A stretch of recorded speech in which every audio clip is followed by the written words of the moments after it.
Si vous avez cliqué sur cette vidéo, c'est sans doute que vous n'arrivez pas à vous améliorer dans le dessin, que vous refaites tout le temps les mêmes erreurs, que ce soit anatomique ou autre, ou même que vous êtes confronté au syndrome de la page blanche. Cette vidéo est faite pour vous. Ou alors c'est juste que vous êtes abonné et auquel cas je vous en remercie. Bref, la vidéo sera divisée en deux parties. La première, on verra pourquoi tu ne t'améliores pas, et dans la seconde, comment surmonter ce problème et ne jamais s'arrêter de progresser. Bref, c'est parti. Bon, pour cette première partie, je vais d'abord lister et expliquer pourquoi certaines choses ou habitudes t'empêchent de progresser dans le dessin. 1. Tu ne dessines pas assez régulièrement. Alors oui, je sais, t'as pas cliqué sur cette vidéo pour m'entendre dire que tu dois dessiner plus souvent, mais si tout le monde le dit, c'est qu'il y avait une raison, c'est que c'est vrai. Réfléchis juste 2 secondes, t'as sans doute en tête plein d'artistes que t'admires parce que t'aimes leur style, et tu te dis que t'aimerais bien avoir un tel niveau. Mais honnêtement, est-ce que tu penses qu'en dessinant 10 minutes par jour, tu peux faire ce genre de dessin? Alors peut-être que tu préfères des artistes avec un style un petit peu plus simple et plus épuré, mais ça nécessitera la même quantité de travail. Et si tu veux me sortir l'excuse du j'ai pas le temps, bref, on viendra sur ce point plus tard. 2. Tu ne t'entraînes pas correctement. On va prendre l'exemple de la muscu. Pour avoir un bon physique, tu vas devoir faire plusieurs exercices qui vont entraîner différents muscles de ton corps. Et c'est exactement la même chose avec le dessin. Car si vous vous entraînez uniquement sur, l'anatomie, tu progresseras que sur l'anatomie et pas dans le dessin en général.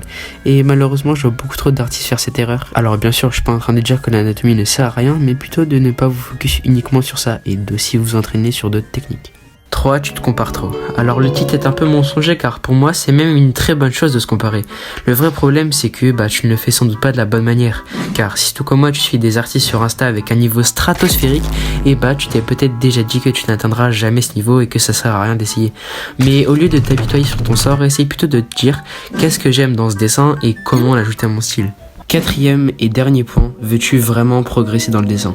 Si tu as des phases où tu dessines beaucoup pendant 1 ou 2 semaines et puis d'un coup plus rien pendant 3 mois, je suis désolé de te l'annoncer, mais le dessin n'est peut-être pas fait pour toi.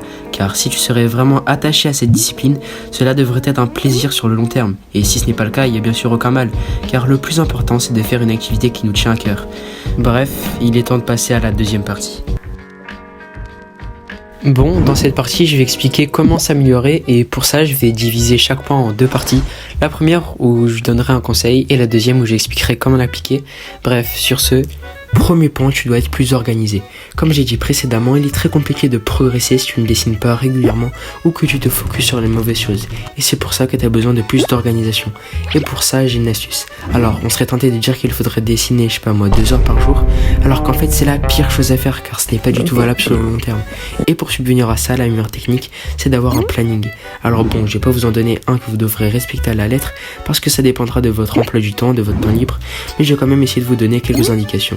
Déjà, essayez de trouver la durée maximale que vous pouvez tenir en dessinant tous les jours. Et après ça, adaptez chaque jour avec un domaine précis. Genre, lundi, gesture, mardi, décor, etc. Mais si tu veux approfondir ce point, je te conseille cette vidéo qui est vraiment pas mal et qui détaille un petit peu plus ce que je suis en train d'expliquer.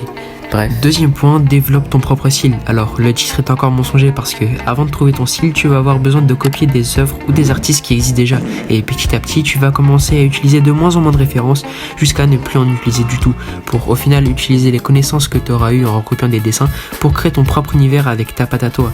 Et pour ce point-là, il n'y a pas vraiment d'astuce, hormis le fait d'être patient, car si tu veux trop te précipiter, ça va au contraire ralentir ta progression. Alors prends ton temps et tu verras sans doute une nette amélioration. Bon, en fait, de base, devait y avoir une 3e partie, sauf que je vais pas vous mentir, j'ai eu un peu la flemme. Et c'est pour ça que je vous propose de passer directement à la vraie partie la plus importante de cette vidéo, la conclusion. Dans cette vidéo, j'ai traité des sujets tels que trouver son style qui sont tellement vastes qu'ils mériteraient une vidéo à part entière.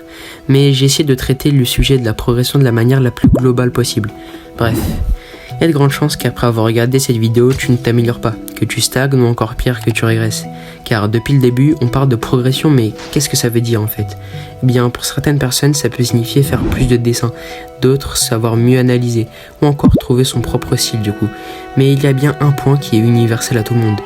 C'est celui de la passion, car même s'il est très important de vouloir progresser dans un domaine qu'on aime, ça ne doit pas être au détriment de ton plaisir, et c'est pour ça que tu dois toujours voir l'amélioration comme ta 2e priorité, car sinon ça va juste te dégoûter du dessin en fait.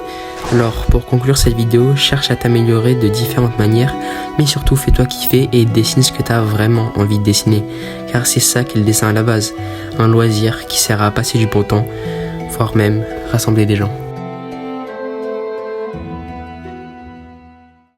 Bon, j'ai quelques petites annonces à vous faire. Déjà, je tiens à m'excuser par rapport à la très longue période d'inactivité sur la chaîne. Je vais pas vous mentir, j'ai eu une grosse mise en question de ce que j'avais vraiment envie de faire des vidéos sur YouTube, et particulièrement dans le thème du dessin. Mais vous inquiétez pas, je continue bel et bien les vidéos, ce qui va me permettre d'enchaîner sur le deuxième point. En gros, j'ai plein d'idées de concepts, mais qui collent pas forcément au style des anciennes vidéos. Et alors je vous rassure tout de suite, ce sera toujours dans le thème du dessin, mais sous une approche un petit peu plus différente, où par exemple j'invite d'autres youtubeurs dessin sur, je sais pas moi, un Gartic Phone. Donc vous étonnez pas si dans les prochains mois vous voyez une ou deux vidéos qui sortent un peu de l'ordinaire. Je verrai bien les résultats, et si ça vous plaît, bah pourquoi pas en faire plus régulièrement. Enfin, troisième et dernier point, j'ai envie de reprendre les shorts. Alors j'en avais fait un il y a quelques mois qui vous a plutôt plu d'ailleurs, mais là je compte reprendre de manière beaucoup plus sérieuse. Alors ce sera pas pour tout de suite, tout simplement parce que je pars en vacances, mais je suis bien déterminé à en refaire.